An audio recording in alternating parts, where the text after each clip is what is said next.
నమస్తే అండి. నేను లక్ష్మీ చౌదరిని. Welcome to misty Madhuramulu Telugu audio stories.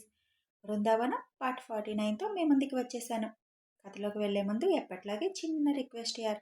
Likes, hypes, comments ఈ మూడు ఇచ్చేయండి యార్. మీరు ఇచ్చే లైక్స్ వల్ల, హైప్స్ వల్ల, కామెంట్స్ వల్ల కథ మరింత మందిలోకి రీచ్ అవుతుంది. ఇక కథలోకి వెళ్ళిపోదాం. అమృత అన్నీ సర్దుతుంటే పడుకోకుండా ఎందుకమ్మో, రేపు రంగమ్మతో పాటు ఇంకో అమ్మాయి వస్తుంది. ఇద్దరూ ఈ 2 రోజులు ఇక్కడే ఉంటారు, పని వంట చూసుకోవడానికి అని చెబుతారు రవి. అయిపోయింది నాన్న, చిరాగ్గా ఉంది కిచెన్ అంతా, అందుకే సర్దుతున్నాను. దున్నపోతుల్లా తినడం పడుకోవడం తప్ప తల్లి కూతురికి ఇంకో పని లేదు. కనీసం ఇల్లు సర్దుకోవడం కూడా చేయకపోతే ఇంకేం చేస్తాం అని అంటారు రవి. వదిలేయండి నాన్న, ఇప్పుడు కొత్త కాదు కదా అని తండ్రి పక్కన కూర్చొని, ఎంత ఖర్చు అయింది నాన్న ఇప్పటికీ అని అడుగుతుంది అమృత. ఏం ఖర్చు అయిందమ్మా? ఏమీ ఖర్చు పెట్టడం లేదు. ఒక్క స్టేజ్ డెకరేషన్కి అవుతుంది అంతే. హోటల్ రూమ్స్ అంటే వద్దన్నారు. ఇంకేం ఖర్చు ఉంటుంది? భోజనాలు, డెకరేషన్ ఖర్చు తప్ప. పెళ్ళి దగ్గరలోనే ఉంది కదా నాన్న, ఎంగేజ్మెంట్కి అందరినీ పిలవకుండా ఉండాల్సింది.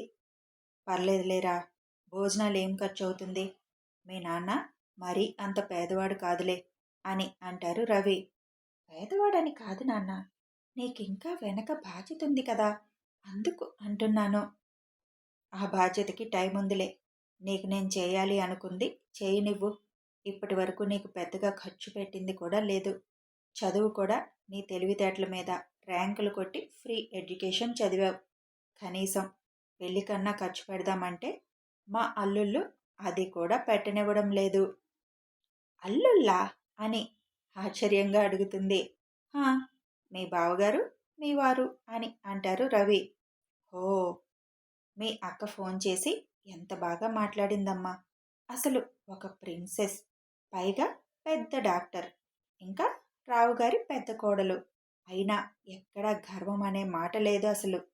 అవునానా, ఆ ఇంటిలో అందరూ అలాగే ఉంటారు అని అంటుంది అమృత. నీ గురించి ఇంక నాకు దిగులు లేదు. ఇక ఆ బండకి ఎలాంటి వాడు వస్తాడో చూడాలి. నాన్న, నువ్వు ప్రతిసారి అలా అంటే ఎలా? తనని నువ్వు బండ అంటే ఫీల్ అవుతుంది కదా. ఏం చేయమంటావమ్మో, చెప్పినా వింటం లేదు. మొన్న షాప్కి లోడొస్తే పెళ్ళికి ఎలాగో వంటలు వండిస్తున్నాం కదా అని జీడిపప్పు 10 కేజీల ప్యాకెట్ ఇక్కడ పెట్టించా. 3 రోజుల్లో 5 కేజీలు ఖాళీ చేశారు ఇద్దరూ కలిసి. ఏం చేయాలి చెప్పు మరి ఆ బండ అనక? అమృత నవ్వుతూ, అన్ని కేజీలు తింటే కడుపులో ఏమీ అవ్వలేదా నాన్న? వాళ్ళు మనుషులైతే కదా అవ్వడానికి, రాళ్ళు కూడా ఆరాయించుకుంటారు అంటారు రవి. హహా, నువ్వు మరీ నాన్న. దివ్యనేదన్నా జిమ్ సెంటర్లో జాయిన్ చేయి నాన్న. ఇంట్లో ఉంటే తను ఏమీ చేయదు, పిన్ని చేయనివ్వదు. నేనేం చెప్పనమ్మా, వాళ్ళకి మంచి చెప్పినా తప్పే. వాళ్ళ సంగతి మనకెందుకు కానీ వెళ్ళి పడుకో, చాలా టైం అయింది అంటారు రవిగారు. సరే నాన్న అని లోపలికి వెళ్ళి ఫోన్ ఛార్జింగ్ నుండి తీసి చూసేసరికి మెసేజెస్, మిస్డ్ కాల్స్ ఉంటాయి. అయ్యో, నాకు రింగు వినిపించలేదు. అన్వేష్ గారు చాలాసార్లు చేశారు, మెసేజ్ కూడా చేశారు అని చూసేసరికి సైలెంట్లో ఉంటుంది ఫోను. అయ్యో, ఏమనుకున్నారో అని ఫోన్ చేస్తుంది. ఫోన్ లిఫ్ట్ చేసి, ఏంటి మేడం, పుట్టింటికి వెళ్ళగానే ఫోన్ కూడా లిఫ్ట్ చేయలేనంత బిజీ అయిపోయారు అని అడుగుతాడు అన్వేష్. లేదు అన్వేష్ గారు, ఫోన్ సైలెంట్లోకి వెళ్ళిపోయింది, నేను చూసుకోలేదు, నాన్నతో మాట్లాడుతూ ఉన్నాను, సారీ అంటుంది. సారీ ఎందుకమ్మో, అదే అనుకున్నానులే. ఏమంటున్నారు మీ నాన్నగారు? ఏమంటారు? అల్లుళ్ళని పొగుడుతున్నారు. హహా, ఎందుకో మంచివారు అని. ఇంకా డిన్నర్ అయ్యిందా? అయ్యింది, మీరు తిన్నారా? చాలా టైం అయింది కదా, ఇంకా పడుకోండి. నిద్ర రావడం లేదమ్మో అని ఘారంగా అంటాడు అన్వేష్. అమృత చిన్నగా నవ్వుతూ, కళ్ళు మూసుకొని పడుకుంటే అదే వస్తుంది అన్వేష్ గారు. కళ్ళు మూసుకుంటే నువ్వు కనిపిస్తుంటే ఇంకా నిద్ర ఎలా వస్తుంది? ఏవేవో పిచ్చి ఆలోచనలు వస్తున్నాయి అని ముద్దుగా అంటాడు. ఏమొస్తున్నాయంట అని బెడ్ మీద వాలుతూ అడుగుతుంది. అవి ఇప్పుడు చెప్పనులే, నీకు కూడా నిద్ర రాదు. ఆహా, అంత పిచ్చి ఆలోచనలు వస్తున్నాయన్నమాట డాక్టర్ గారికి. మరి దానికి మందు కూడా మీకు తెలియాలి కదా! తెలిసినా అదిప్పుడు వాడడం అవ్వదు కదా! అంటాడు అన్వేష్. ఎందుకో? పెళ్ళవ్వాలి కదా! ఆ మందు నా దగ్గరికి రావాలి అంటే. ఓహో! చాలా కష్టమొచ్చిందే డాక్టర్ గారికి. చాలా అని మత్తుగా అంటాడు. సరే సరే ఇక పడుకోండి డాక్టర్ గారు. మెడిసిన్ ఇస్తే ఎలాగో పడుకుంటాను. నా దగ్గర ఏం మెడిసిన్ ఉంటుంది డాక్టర్? దగ్గర ఉంటుంది కానీ ఈ డాక్టర్‌కి కావాల్సిన మెడిసిన్ నీ దగ్గరే ఉంది అమ్మో! అవునా? ఏంటి అన్వేష్ గారు అది? అని నవ్వుతూ అడుగుతుంది. తెలిసి కూడా తెలియనట్టు నటించుకో. తర్వాత దీనికి చాలా పనిష్మెంట్ తీసుకోవాల్సి వస్తుందమ్మో! అని చిరుకోపంగా అంటాడు. అమృత నవ్వుకుంటూ ఏం పనిష్మెంట్‌కైనా రెడీ అన్వేష్ గారు అని దీర్ఘం తీస్తూ అంటుంది. సరే రెడీగా ఉండు. రింగు తొడిగిన మరుక్షణం ఉంటుంది పనిష్మెంట్. తర్వాత ఫీల్ అయితే నేనేం చేయలేను అంటాడు బెదిరిస్తున్నట్టుగా. అమ్మో! అలాంటి పనిష్మెంట్‌లొద్దులెండి. ఇప్పుడొక మెడిసిన్ ఇచ్చేయడం బెటరేమో అని ఫోన్ పెదాల దగ్గర పెట్టుకొని కిస్ చేస్తుంది. అన్వేష్ నవ్వుకుంటూ ఆ మాత్రం భయం ఉండాలి. లేకపోతే కష్టం. గుడ్ నైట్ అమ్ము అని ఒక కిస్ పెట్టి ఫోన్ కట్ చేస్తాడు. అమృత ఫోన్‌లో అన్వేష్ ఫోటో చూస్తూ చూడడానికి చాలా ఇన్నోసెంట్‌గా కనిపిస్తారు. కానీ చాలా అల్లరివారు మీరు అన్వేష్ గారు అని ఫోన్‌లో ఉన్న ఫోటోకి ఇష్టంగా ముద్దు పెట్టి పడుకుంటుంది. ఉదయాన్నే వచ్చిన రాజేష్ గారిని అందరూ పలకరించి అల్లుడికి ఇవ్వాల్సిన మర్యాదలు ఎక్కడా లోటు లేకుండా చేస్తున్నారు. మధ్యాహ్నం లంచ్ అవ్వగానే అందరూ స్టార్ట్ అవుతున్నారు వెళ్ళడానికి. ఐషు పొద్దున్న లేచిన దగ్గర నుంచి వరుణ్ణి స్నేహని ఒక కంట గమనిస్తూనే ఉంది. ఇద్దరూ చాలా జాగ్రత్తగా మేనేజ్ చేస్తూ ఉండడంతో అంతగా ఐషుకి అనుమానం ఏమీ రాలేదు. ఇంక బస్సులో లగేజ్ అంతా సర్దిస్తున్న వరుణ్ నేను హెడ్ ఫోన్ తీసుకొని వస్తాను అని లోపలికి వెళ్తే బస్సు ఎక్కడానికి వచ్చిన స్నేహ ఇప్పుడే వస్తాను అని లోపలికి వెళ్తుంది. ఐషు ఇంకా లోపలే ఉంది. అది స్నేహ గమనించలేదు. ముందు వరుణ్ వెళ్తాడు. తన వెనక స్నేహ వెళుతుంది. డైరెక్ట్గా వరుణ్ రూమ్కి వెళ్తుంది. అప్పుడే రూమ్లో నుంచి బయటికి వస్తున్న ఐషు అది చూసి వరుణ్ రూమ్ దగ్గరికి వచ్చేసరికి నాకివ్వు బావా నీ హెడ్ ఫోన్స్ అని అడుగుతుంది స్నేహ. ఎహె నేనివ్వను. నాకవి లేకపోతే కష్టం. అయినా నీకున్నాయి కదా అని వరుణ్ అంటాడు. నాకు పని చేయడం లేదు బావా. అందుకే ఇవ్వొచ్చు కదా. నీకు నావి ఏవి ఇవ్వను. పో ముందు. బస్ స్టార్ట్ అవుతుంది అని అంటాడు వరుణ్. పోరా దారిలో ఎక్కడో ఒక దగ్గర శివబాబుని అడిగి కొనిపించుకుంటాను. మంచిది ఆ పంచే అంటాడు. స్నేహ బయటకు వచ్చేసరికి ఐషు అక్కడ ఉంటుంది. అక్క ఇంకా ఇక్కడే ఉన్నావేంటి అని అడుగుతుంది స్నేహ. అదే నేను అడుగుతున్నాను. నువ్వేంటిక్కడ? వరుణ్ బాబు హెడ్ ఫోన్స్ అడుగుదామని వచ్చాను అని చెబుతుంది. హో అంటుంది ఐషు. వీళ్ళు మాట్లాడుకుంటూ ఉండగానే వరుణ్ అక్కడి నుంచి వెళ్ళిపోతాడు. స్నేహ కూడా పద అక్క వెళ్దాం అని అంటుంది. నువ్వు పద నేను వస్తున్నాను అని అంటుంది ఐషు. సరే అక్క అంటూ స్నేహ అక్కడి నుంచి జారుకుంటుంది. కన్నా అన్నట్టు వీళ్ళ గొడవ చూస్తుంటే ఏదో తేడా కొడుతుంది. ఎక్కడికి పోతారు చెబుతా వీళ్ళ పని అని కిందకి వెళుతుంది. అసలు ఏమైంది అంటే వరుణ్ బస్ దిగుతూ స్నేహకి కళ్ళతో సైగ చేస్తాడు. ఒకసారి రమ్మని. వరుణ్ వెనుక స్నేహ కూడా వస్తుంది. బావ ఎందుకు రమ్మన్నావు అని స్నేహ అంటుండగానే స్నేహని హత్తుకొని వదిలి ఇంకక్కడ అసలు అంతమందిలో మాట్లాడడం కూడా అవ్వదు. అందుకే అని స్నేహ మొహం మీద పడుతున్న వెంట్రుకలు వెనక్కి అంటూ ఉండగా అద్దంలో ఐషు అటు వస్తుండడం చూసి వదిన ఇక్కడే ఉంది స్నేహ అని హెడ్ ఫోన్ కావాలని అడుగుతున్నట్టు మాట్లాడు అని వరుణ్ చెబుతాడు. అలా ఇద్దరు నాటకమాడుతారు. అందరూ బస్ ఎక్కుతారు. శివ్ కారులో వస్తానన్నా కన్నా బస్సులో అందరం సరదాగా వెళ్దాం. కారు నాయక్ అంకుల్ వాళ్ళు వేసుకువస్తారులే అంటుంది ఐషు. ఐషు కోరిక మేరకు శివ్ కూడా బస్ ఎక్కుతాడు.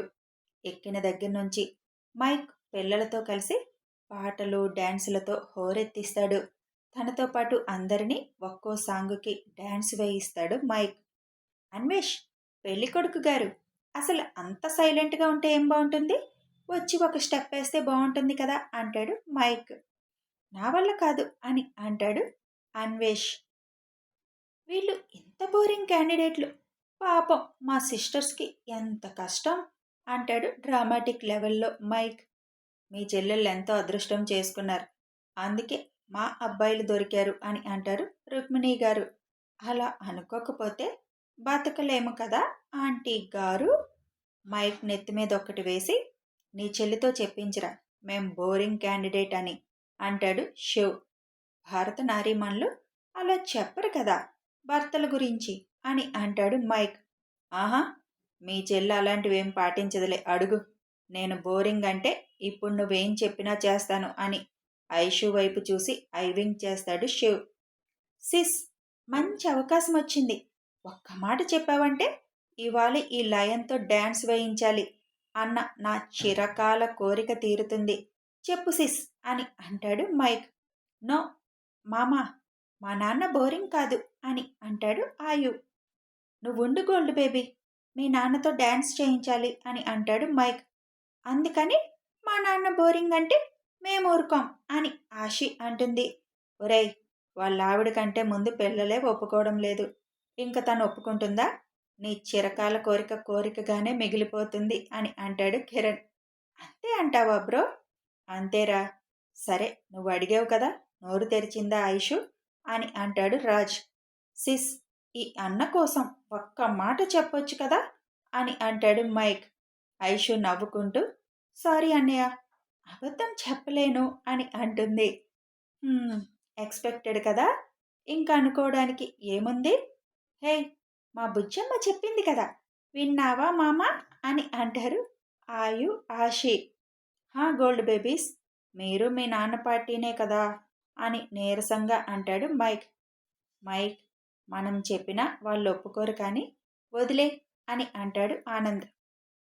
మిమ్మల్ని అనొచ్చు బోరింగ్ క్యాండిడేట్ అని, మా అన్నయ్యని ఎందుకు అంటారు అసలు అని అంటుంది శ్రీ. నేను బోరింగ్ నా శ్రీ? అలా అయితే అక్కడ శ్రీ, ఇప్పుడు నీ కడుపులో ఒకరు ఎలా ఉంటారు? అబ్బా, దానికి దీనికి లింక్ ఏంటి ఆనంద్ గారు? మరి బోరింగ్ అంటే రొమాన్స్ చేయని వాళ్ళని అంటారు. అంత లేదు ఆనంద్ గారు, మీరు కొత్త కొత్త అర్థాలు చెప్పకండి. అసలు పెళ్ళంతో టైం స్పెండ్ చేయకుండా పని పని అంటూ ఉన్న వాళ్ళని అంటారు అలాగా. అదే నేను అంటున్నాను శ్రీ, నేను నీతో టైం స్పెండ్ చేయకుండా ఇదేంటి మరి అని పొట్ట మీద చేయి వేసి ఐవింగ్ చేస్తూ అడుగుతాడు. మీరు అదే పట్టుకున్నారుగా అని చిరుకోపంగా అంటుంది శ్రీ. హలో, మీ ఇద్దరేంటి గుసగుసలు అని అడుగుతుంది అన్వి. మీ బావగారు బోరింగ్ అంటే ఒప్పుకోవడం లేదు అన్వి అంటుంది శ్రీ. వాళ్ళెందుకు ఒప్పుకుంటారక్క, పడే మనకి తెలుస్తుంది కానీ. ఇప్పుడు మీకేం తక్కువైందమ్మా అంటాడు అంకిత్. ఒకటా రెండా, ఎన్నని చెప్పమంటారు అని అంటుంది అన్వి. ఆగండి ఆగండి, నేనన్న ఒక్క మాట అసలు వాళ్ళ మీద కాకుండా కొసర వాళ్ళ మీద ఎఫెక్ట్ చూపుతుంది. ఇంతటితో ఈ అంశం మీద చర్చ ముగించాలి అని విన్నవించుకుంటున్నా అంటాడు మైక్. బతికించవరా మైక్గా అని అంటాడు కిరణ్. ఇంతలో ఐషు వాళ్ళు కట్టించిన హాస్పిటల్ ఉన్న ఊరు రావడంతో అక్కడ వాళ్ళ అమ్మా నాన్న ఉండడంతో ఐషు దిగుతుంటే ఐషు కంటే ముందే ఆయు ఆషి దిగి అక్కడికి పరుగు పెడతారు. స్లోగా అని వెనక వాళ్ళ కోసం దిగిన శివ్ అరుస్తాడు. మిగిలిన ఎవరూ దిగొద్దు, మళ్ళీ లేట్ అవుతుంది అని శివ్ చెప్పడంతో ఎవ్వరూ దిగరు. పిల్లలిద్దరూ ఐషు కంటే ముందే వెళ్ళి పూల చెట్టు నుంచి 2 గులాబీ పూలు కోసి వాళ్ళ దగ్గర పెట్టి దండం పెడతారు. అది చూసి ఐషు మురుసుకుంటూ వాళ్ళిద్దరి మధ్య మోకాళ్ళ మీద కూర్చొని ఇద్దరిని దగ్గరికి అదుముకొని, వీళ్ళ రూపంలో మీరు వచ్చారు, అదే ప్రేమ నాన్న వీళ్ళది అంటూ ఒక్క నిమిషం దండం పెట్టుకొని పదండి అని వెనక్కి తిరిగి శివుని హత్తుకుంటుంది ఐషు. ఒక్క నిమిషం తర్వాత రాము గారిని ఎంగేజ్మెంట్కి రమ్మని చెప్పి నలుగురు వచ్చి బస్ ఎక్కగానే బస్ ఐషు వాళ్ళ బంగ్లా ముందుకి పావుగంటలో తెచ్చి ఆపుతారు. కథ కొనసాగుతుంది. మరి అన్వేష్ అమృత నిశ్చితార్థంలో దివ్య పిల్లలు ఎలాంటి సందడి చేయబోతున్నారో చూద్దాం. వీడియో నచ్చితే లైక్ చేయండి, షేర్ చేయండి, కామెంట్ చేయండి, సబ్స్క్రైబ్ చేసుకొని సపోర్ట్ చేయండి యార్.